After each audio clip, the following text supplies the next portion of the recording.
being surrounded by other owners in the same industry that you're in, I think is just priceless. I think it's just priceless. I know it made a huge difference in my journey, just hanging out with guys like you and all these other people that coached me and said, Tom, I see where you're at on your journey. When I was at that point, don't do this. And I'm like, oh, thank you.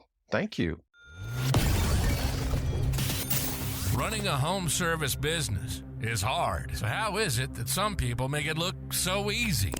Well, we'll tell you. This is the Freedom Blueprint Podcast.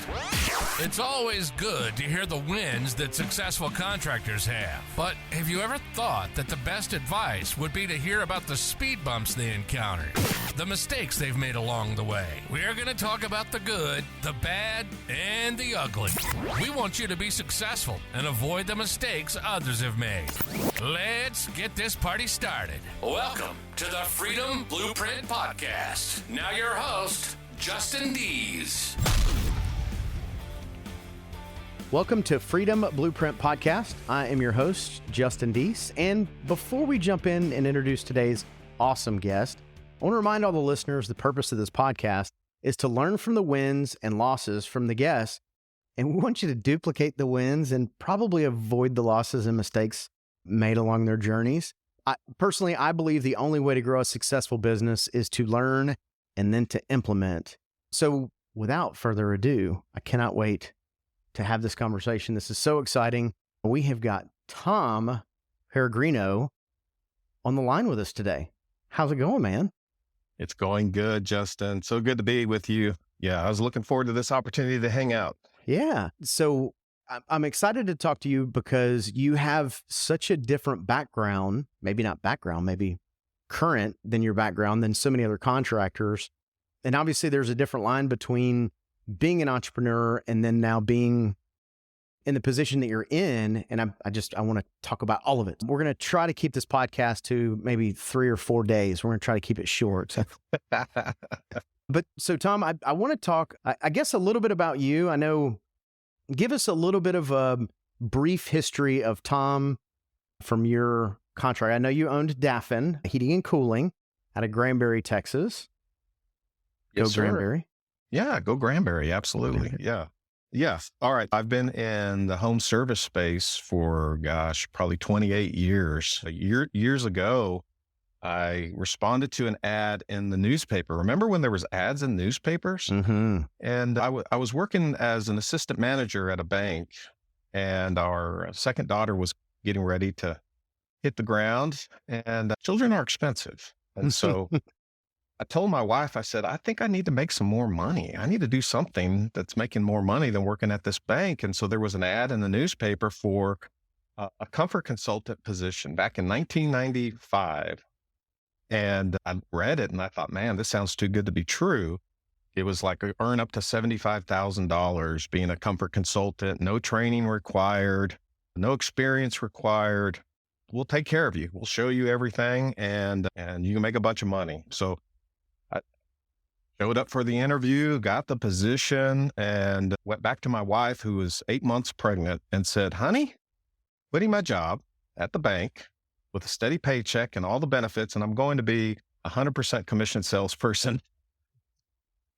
And so after she yelled at me and cried, she said, all right, let's see what happens. And if we have time, you'll hear that consistently through my story as a contractor. The things I put my wife through being an entrepreneur and running an HVAC business, oh my word. But yeah, so in 1995, I started as a comfort consultant. And within 12 months, I doubled my income relative to the bank, and I never looked back. And I just keep telling anybody that will listen that there's so many golden opportunities in the home service industry, whether it's HVAC, plumbing, or electrical. I mean, that you can earn a good living. There are so many pathways to success in the home service. So I'm a big fan of the trades. But so I was a comfort consultant for 5 years. And one of my best friends got the entrepreneurial seizure back in 1999. He was my tech. So he and I were just a great pair. And so if he couldn't fix it, then I would come in and sell it. And my partner, my future partner, started his company in 1999. And then a few months later, he called me up and he goes, "Hey, do you want to help me start my company or help me build my company? And we'll just keep doing what we did before at that other company. If I can't fix it, you sell it." So I went back to my wife and I said, "Honey, I'm going to join my buddy and we're going to start this company from scratch." And after she yelled and cried, then she said, "All right." We started with next to nothing. And he was very generous. A few years in, I earned a part ownership in the company. And then fast forward to 2010, he sold the company to me. So I was able to become the full owner of Daffin Cooling and Heating and started all over again, which goes back to some of the things we'll talk about today. Justin, I've got a book of mistakes that I've made, especially in the first 10 years operating a company and before I found best practice organizations. But in 2011, we really started the company from scratch all over again. It needed to be rebuilt. It was near bankruptcy at that time. And so we started all over again. His nephew stayed with me. And over time, he earned a percentage of the company. And from 2011 to 2021, we built the company bigger and bigger and bigger, and it did really well. And so along the journey, I had fallen in love with coaching and training other contractors. I just loved helping other contractors because it's such a hard business to run if you don't know exactly what you're doing, if you're not following all the best practices. It's the level of complexity with a home service business is high. It's highly complex. All your inventory leaves every single day, including your people. It's very difficult to manage if you don't have it dialed in. And as I fell more and more in love with helping contractors, I went to my partner and I said, "David, I think it's time that you run this thing." He's 9 years younger than me. I said, "Do you want to have an opportunity to run it, to buy me out?" And he said, "Yeah." And in 2021, I was able to retire from the HVAC business, and I retired for 30 days. I had a 30-day retirement. As all true entrepreneurs will say, yeah, because all you're going to do is spend any money you got and get in trouble. That's Right. So during that time, I had been a member of Service Nation for several years. I think at that time it was 6 years. When the founders of Service Nation, Matt Michelle and David Heimer, found out that I had sold, they reached out to me and they said, "Hey, what are you going to do?" And I said, "Hey, I think I'm going to do some coaching and training on the side." And we visited more and more, and they had shared with me that they were looking to really expand their coaching and training platform within Service Nation. And so they said, "Hey, will you help us build out our coaching and training platform?" And so after 30 days, I went back to my wife and I said, "Honey, I'm going to go work in the corporate world." And after yelling and crying, she said, "All right, okay." I joined Service Nation. I went from being a member of Service Nation. I joined Service Nation to be one of their team members. And so I had the position of VP of coaching and training for a year. And after that, David Heimer and Matt Michelle last October said they were getting ready to retire, and they gave me an opportunity to continue with their great legacy. So in 2023, I've now taken the role of president of Service Nation, and my heart is still a contractor.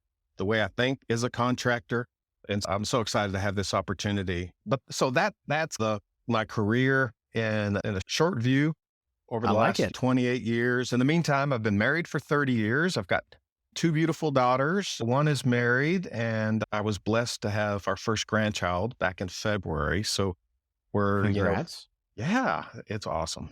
It just like everybody says, it is awesome. There's no doubt about it. So yeah, I'm looking forward to spoiling her rotten.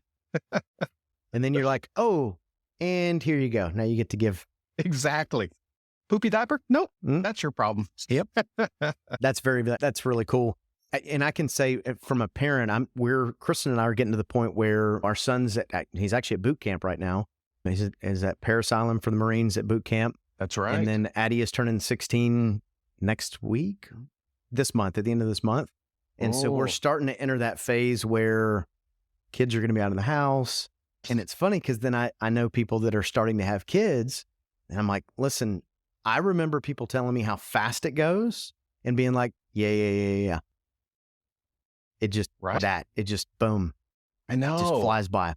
I know. I look back to dropping our girls off at college, and we're driving back home and crying because we just think of how fast time has gone and all the memories that we have. And then my oldest daughter gets married, and there I'm sitting there crying, just think, oh wow, she's married now, and then having a baby. Yeah.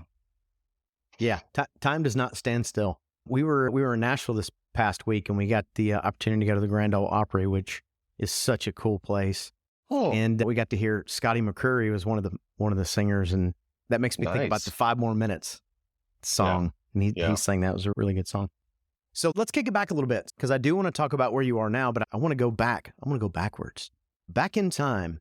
So when you guys started, it's always just been heating and cooling, right? Like, you guys have not done any other verticals. That's correct. That's correct. And then when you guys started, was it just the two of you? We had a really small team at the time. He was able to buy a very tiny company back in 1999 for steel. And with that came 3 people, someone in the office, an installer, and a technician. So I think at that time it was just the 5 of us, but with virtually nothing. I remember looking at the board. He had a little dry erase marker with his sales board, which included service calls on it. And I'm like, oh, that's what as he was courting me, I'm like, okay, so that's what you have for the month. Okay. All right. We're starting from scratch.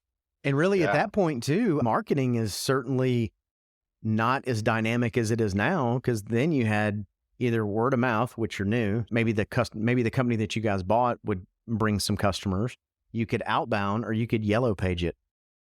Yeah. The company we bought was a new construction HVAC company. So think about that. Okay. Most of what they did was new construction. And there was a reason why they sold it for next to nothing, because it is so hard to make money doing residential new construction. And you're right, we had to get the phone to ring. I remember some of those early conversations on day one where I told my partner, I said, hey, this is what we're going to do. I'm going to add 10% to the equipment to pay for me. And then I'm going to add 10% to cover marketing. So 10% it pays me. And then that other 10%, don't touch it. Don't touch it, because I need to spend it on marketing. And you're right. Yellow page ads and direct mail and all that stuff we used to do back in the day. And that's depending. So the yellow pages were the Google of the 70s, 80s, 90s. And the trick with that is it prints once a year. Yeah. So hopefully you hit it right in that period of time where you're able to get your ad in. And I've heard horror stories of people telling me they finally got their ad in, they open it up and the phone number's wrong. Oh, yeah. That happened to us. Absolutely. Yeah. Yeah. I want to say it was later on in the year when our yellow pages, all the different yellow pages would come up for renewal. So some of the things we did a lot of print ad in the newspaper back in the day. And we did old-fashioned guerrilla marketing, knocking on doors, putting out door hangers. I can't tell you how many neighborhoods that I walked, put door hangers all day long. And guerrilla marketing still works. Still engaging in the community still works. I'm a big fan of guerrilla marketing. So yeah, that's what the beginning was. It was tough. And I think marketing now is just such a different animal, but I would be curious, because 100% guerrilla marketing does work. I would be curious to know how many companies still walk and hang door hangers. I know for a while we had I think we called it a starfish, and this has been probably 10 years ago, where if you went to a house, you just put a door hanger on the mailbox to the left, to the right, and the 3 across the street. And that was our little example. But I don't know that we ever just beat the streets and went out and hung, but it works. How do you think solar companies, that's still how they get their business? Exactly. So obviously that is not an easy way to, now you're like, oh, Google, pay per click, turn on this and that and the other one.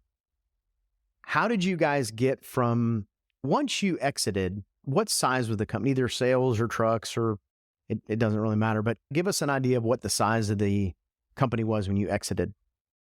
So we had around 35 team members. Okay. Maybe 10 or 11 service techs, 3 or 4 install installed trucks. Yeah. So I think we finished around maybe 8.3 million when I sold. And do you by chance remember what the sales number was year one when you got there? By the end of the year, it was 250,000.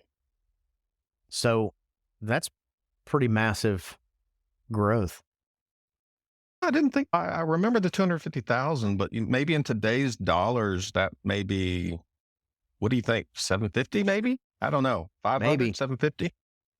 maybe, but all around 5 team members to 35 and adding techs, all of that takes, it takes conscious effort. It takes being strategic on what you're doing. So what would you say was one of those things where now in the position that you're in, and especially being that you're head of an amazing organization that helps thousands of contractors. Am I safe to say thousands?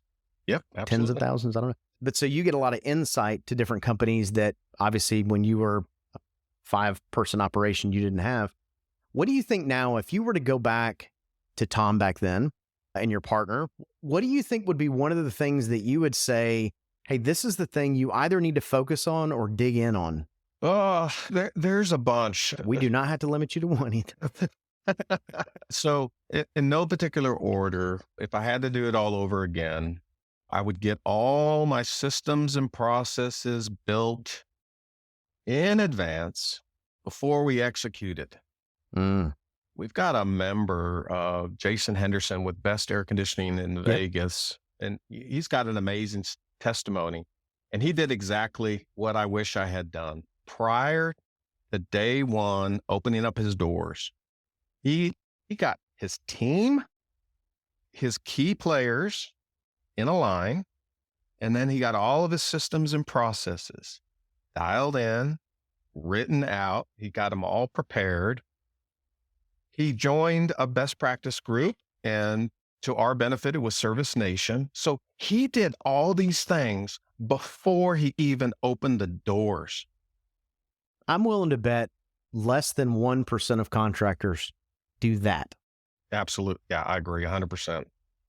Because I'm thinking about when we first started our first business, we were, I don't know, 5 years in until we wrote our first system, and it was built from frustration. Yeah. But then when we built the other plumbing company, we got a little bit better. And now that we're on our next journey, we were able to have a lot of that stuff implemented before we started. And it makes a massive difference.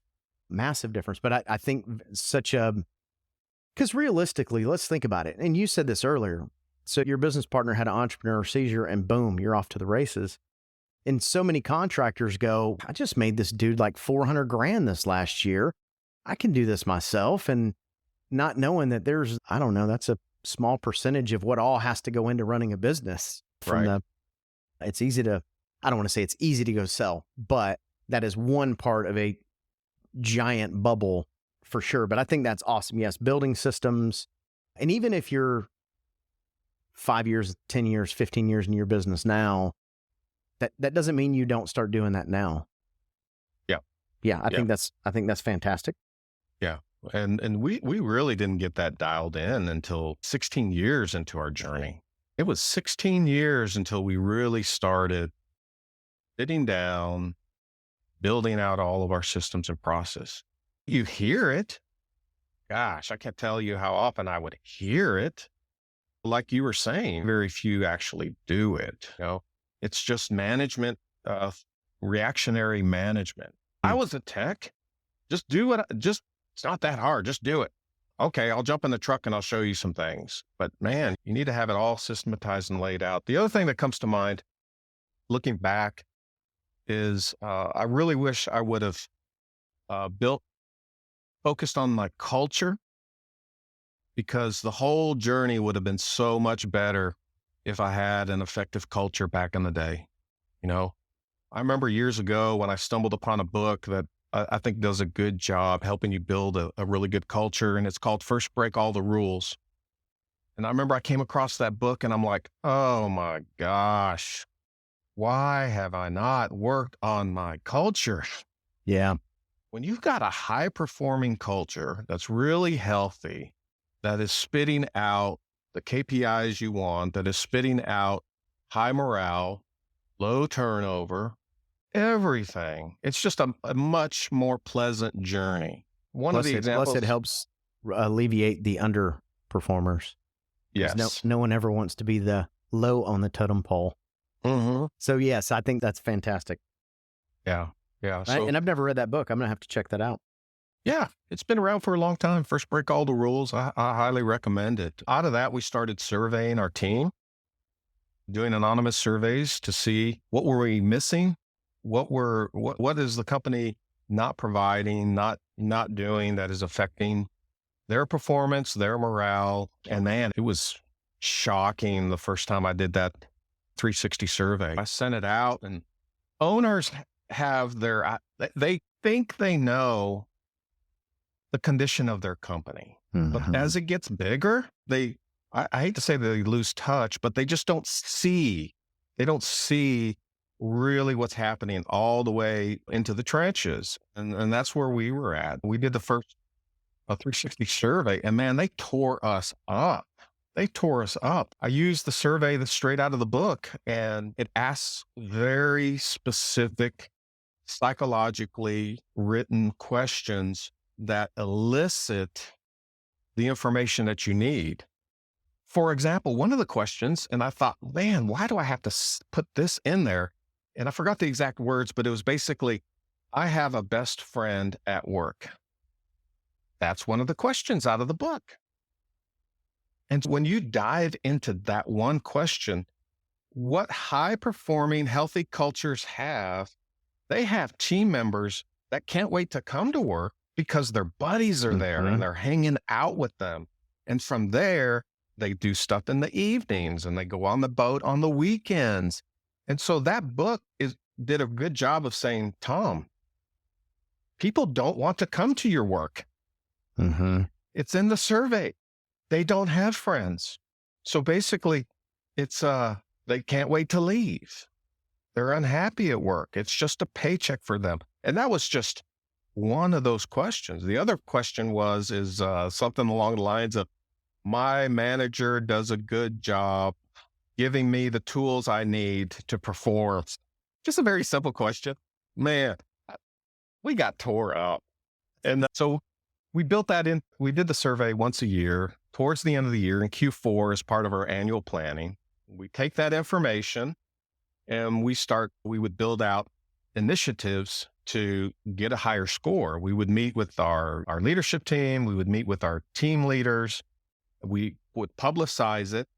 And then we would also publicize, these are the things we're going to do to improve our culture in terms of, this is what we're going to do to better retain our team members, to better train our team members, to foster a healthier work environment.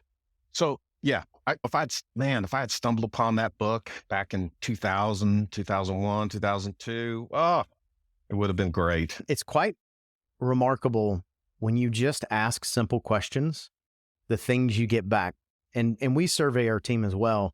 And what's interesting is culture was always part of our focus as we grew.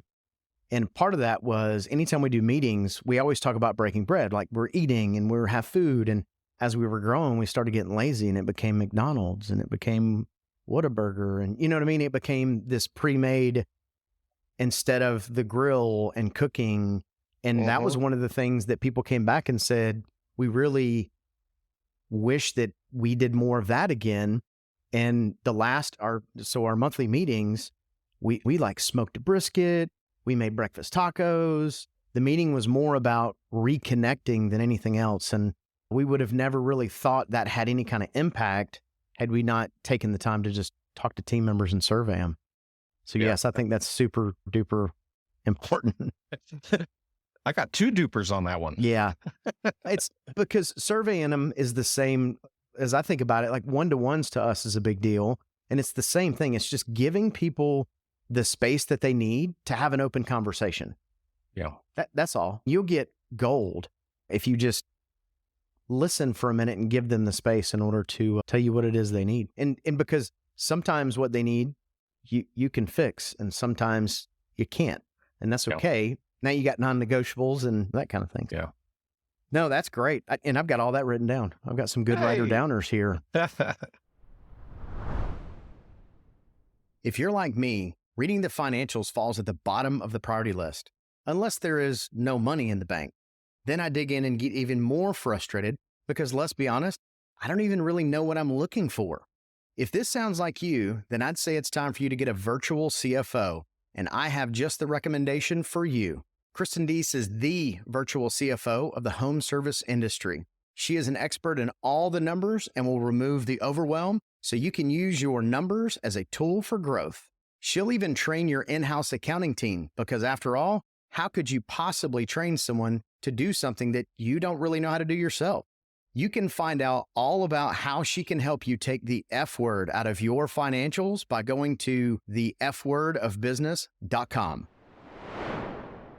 Another one that comes to mind, Justin, is looking back, I wish I had become much more proficient at contingency planning. There was one time I was sitting in the hospital next to the bedside of my operations manager, and he wasn't doing well. And I'm in the hospital. And one of the reasons why I was in the hospital, not only to visit with him and to check up on him, but I was also there to give him the laptop so he could finish our payroll. And I walked out of that hospital, Justin, and I said, how did I allow this to happen? Where he could not heal like a normal person would heal. He's having to work from the hospital. It began my journey of just really getting good at contingency planning. In that particular case, I basically challenged my entire leadership team. I said, guys, we are going to get good at contingency planning. We're going to have some tough conversations. One of the things, I was sitting in the leadership team meeting talking about contingency planning, and I said, I want to know exactly what's going to happen when you die. If you die today, what is going to happen? And I had a little bit of humor with it and stuff like that. And I had to lead it. It started with me as the owner. Okay, guys, I'm going to build a contingency plan in the event that I pass away or that I become critically ill or disabled. Here's the plan. But I gave them the plan. So I led by example. And then my partner did the same thing. And then I did that with each of my leadership team, each of my managers. All right, this is the contingency plan. And the nice thing about a contingency plan is you can also use it if they want to go on a long vacation. Mm-hmm. Yep. It's fantastic. All right. And so we just continued to build on contingency planning. Okay, guys, I brought them in again. I said, all right, now we're going to work on our building contingency plans. What do we do if this building burns to the ground?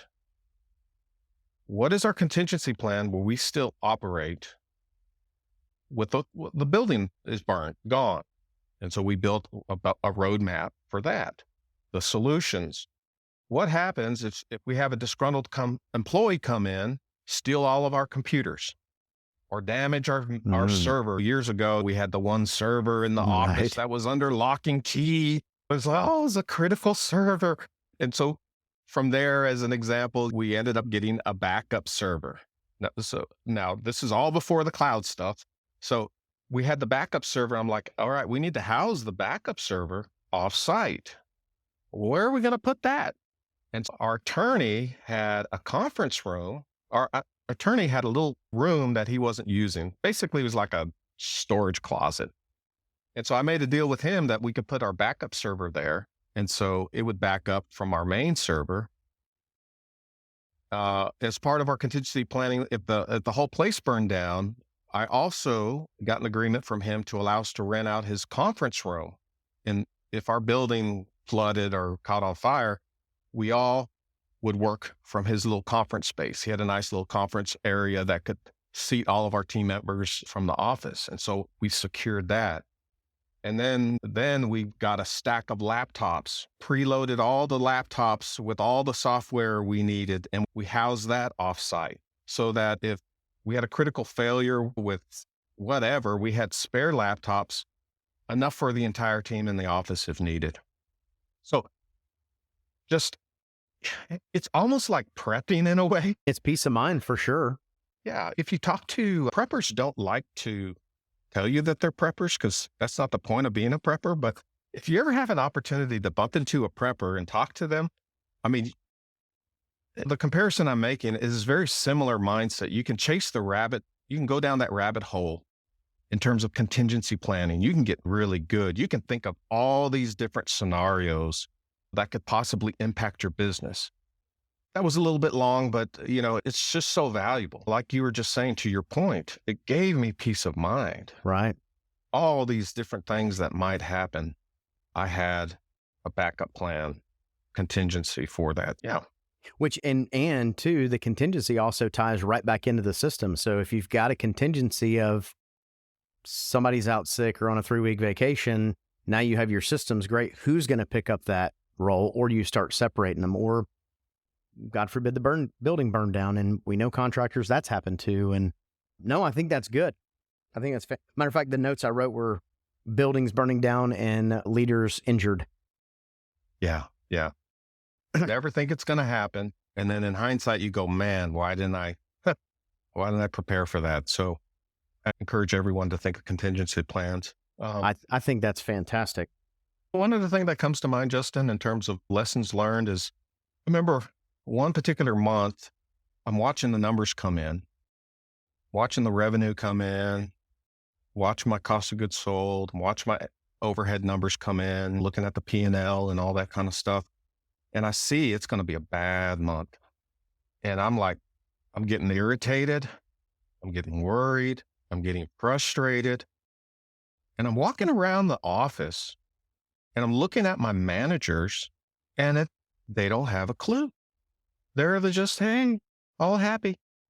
And I'm like, why don't they know that we are going to have a terrible month?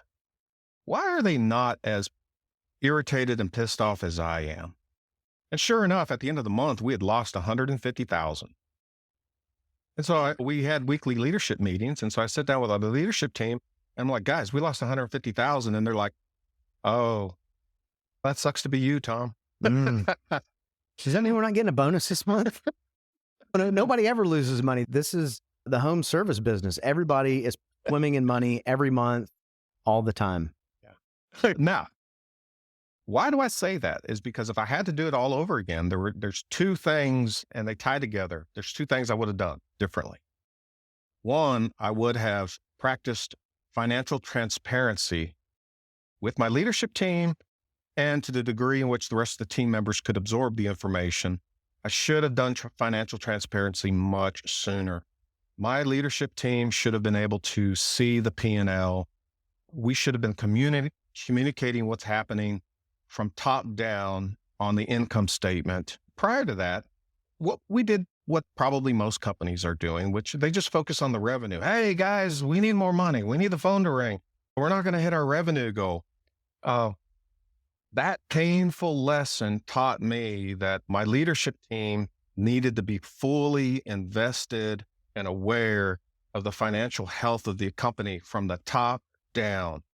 And so I began practicing financial transparency. And so I began teaching them how to understand the P&L. And Justin, I'm telling you, man, it just takes time. My sales manager at the time, I'm teaching her gross margin. And she goes, I don't care about gross margin. I just want to sell equipment. Why are you teaching me all this kind of stuff? And I just kept on. And she's, oh. Yeah, if you sell $1 million and it costs you $1.4 million, should have stayed at the house. Yeah. And so they became very proficient at understanding the P&L. They had full access to the P&L where they could dig into the numbers. And again, if you go down that journey with your team, some of your team members, whether it's your leadership team or even regular team members, sometimes they're not ready for that information. Sometimes they can't handle that information. So you just gotta be discerning and wise as you open up and expose that information. I think the challenge most team members have with that, and this can even be from a leadership standpoint, is you're talking about numbers a lot of times that they can't even fathom. When you're talking in the million, I remember Chris and I having this conversation one time of, our payroll for a week was more than most of them made in a year. And so to share that, it just takes a little practice, because for them, they see you make $1 million in a month. Tom must have put $1 million in his pocket. Right. Yeah, that's exactly how it works. Everybody knows that. Didn't cost us Exactly. anything. No salaries, no benefits, no paid time off, no material. Yeah. Nothing. And Justin, that led me to the second part from the painful lesson I learned with that loss in that 1 month. The second part is we restructured everyone's bonus plan. It was a big shift. So in order to get everyone to have skin in the game, we structured from the top down, every team member, every manager, you name it, they would get quarterly bonuses based on hitting our revenue goal, our gross margin goal, and our overhead goal. So we paid a quarterly bonus in 3 parts. And so we hit our revenue goal for that quarter, we'd pay out X number of dollars, and the dollar amount would vary depending upon their position. If we hit our gross margin, it would pay out X number of dollars. And then if we hit our overhead target, it would pay X number of dollars. The psychology behind that, besides getting skin in the game, is I knew I knew as the owner, and my partner knew as well, if we hit our revenue number and did a good job controlling our gross margin and controlling our overhead, the net is going to be there. The net is going to be there. That really, Justin, you hear game changer thrown a bunch, that was a game changer for our organization. When you started having service techs concerned about our overhead, that just blew my mind. When you had office staff chasing after a service technician because they walked by their van and noticed they had damaged filters, and the damaged filters is going to affect our gross margin. When you had people become educated and aware and concerned, wow. It, again, going back to making the ride so much easier, it just helped. We had so much more buy-in. We saw a decrease in the silos that sometimes happen in various departments. Oh, that department, a lot of times you'll see contractors where the install department is having a tough time, but the service techs don't care. Or the salespeople aren't selling, but the installers don't care. So between financial transparency and then changing their way their bonus structures were, they were concerned about the entire health of the company. So that was good. Again, one of the many things I wish I'd done way there's earlier. something to be said for getting your team to, 1, row in the same direction, and 2, there's a reason that every sport on the planet has a scoreboard.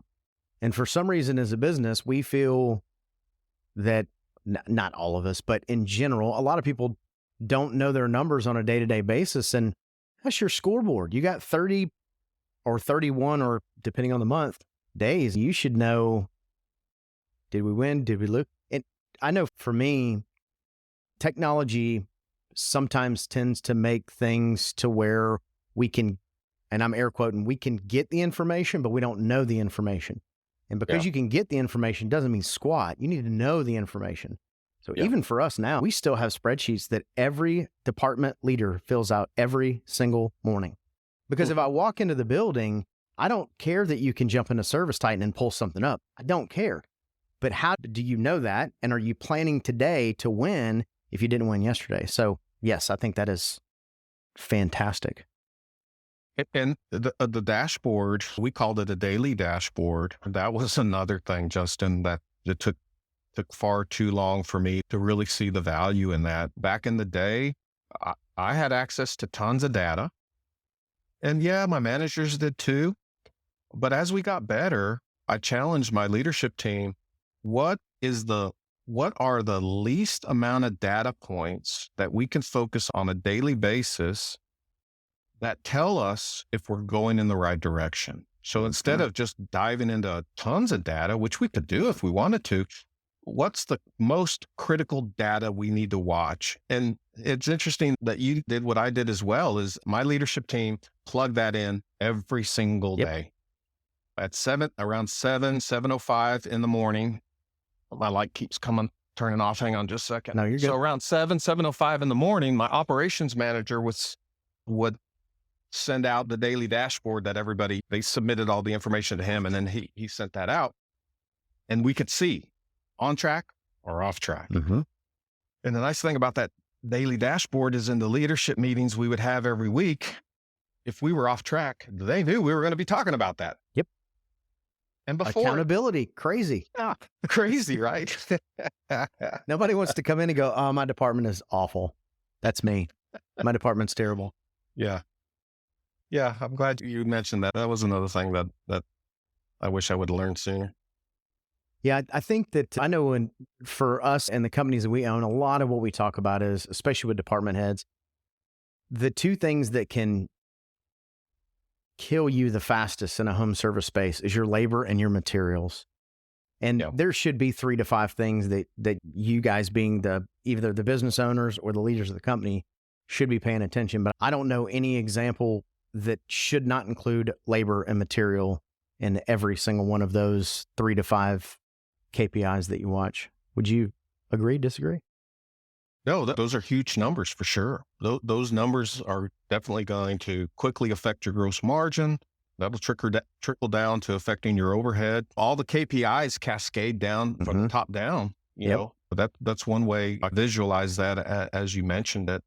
One of the good things that came out of COVID regarding this topic is I think most contractors, I'd like to say most contractors got much more proficient at raising their prices as materials increased. COVID was a painful lesson for all the contractors. Within Service Nation, I saw lots of contractors that quickly got proficient at adjusting their pricing because of inflation. Some didn't catch on fast enough and paid a huge cost at the end of the year. So I think coming out of that, I see a lot of contractors just becoming much more diligent at watching their material costs. So that's good. And Service Nation has a ton of tools and coaches and things that can certainly help in all those categories. Tom, I know you're super busy. You got a giant organization to run. I thank you so much for spending the time with us. I've got killer notes. I've got systems being built in advance, culture, surveying your team, contingency plan, knowing your numbers, financial transparency. Like I got a ton of cool notes. And for anybody listening too, if you go to wherever you listen to this podcast, there's always show notes. So you can go in there and find all kinds of good information. But I know we wanted to talk about Service Nation. I would love to be able to have you back on again if you are willing to do that. Yeah, I can continue telling you all the different mistakes I've made over the past.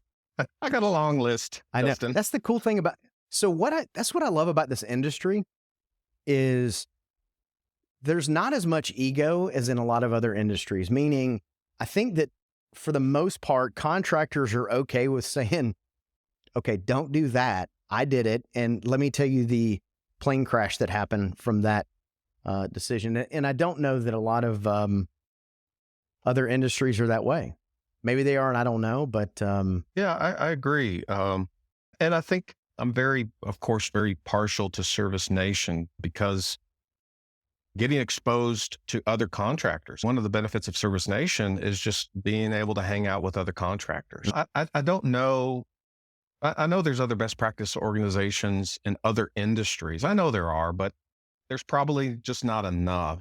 And there should be. Being surrounded by other owners in the same industry that you're in, I think is just priceless. I think it's just priceless. I know it made a huge difference in my journey, just hanging out with guys like you and all these other people that coached me and said, Tom, I see where you're at on your journey. When I was at that point, don't do this. And I'm like, oh, thank you. Thank you. A lot of the stories that I'm telling you, Justin, in the beginning, I wore them as a badge of honor. I thought, hey, these are my war stories. Look at all these crazy things that happened. And that's just the way it is owning the business. But as I got older and hopefully wiser, I learned, oh, just like in the book of Proverbs, I should be learning from other people's mistakes, not the school of hard knocks. Oh, okay. All right. Let me go down that path. And you can do that when you're hanging out with other contractors and learning from them. And again, being part of Service Nation, and next time I want to dig deep into Service Nation, but I know that I've got contractors that I've met at events, and not once have I ever called to ask a question and them do anything other than be open and honest and 100% giving. And the same, I've never had anyone call me. I'm like, So I think that, yes, it is so valuable. Yeah, absolutely. So Tom, I appreciate it, man. Gosh, again, I've got killer key takeaways here. I hope as you're listening to this, you got some notes. Unless you're driving, then let's not take notes while you're driving. But again, go to the show note page. It'll have all the notes in there. And gosh, again, just like we talked about at the beginning, the point of this podcast is in order to learn from mistakes and wins. And let's not duplicate the losses. Let's duplicate the wins, and let's avoid those potholes that come along the way. So Tom, again, thank you so much for being here. You're I know welcome. that the Freedom Blueprint community is very thankful for you. So until next time, I'm your host, Justin Deist. Thank you. You've been listening to the Freedom Blueprint Podcast. Information is useless if not applied. So take what you've learned and go and implement it. We hope you've enjoyed the show. If you did, make sure to like, rate, and review. We'll be back soon. But in the meantime, find us on social media at Freedom Blueprint for Home Services and hit the website at www.freedomblueprintpodcast.com. See you next time.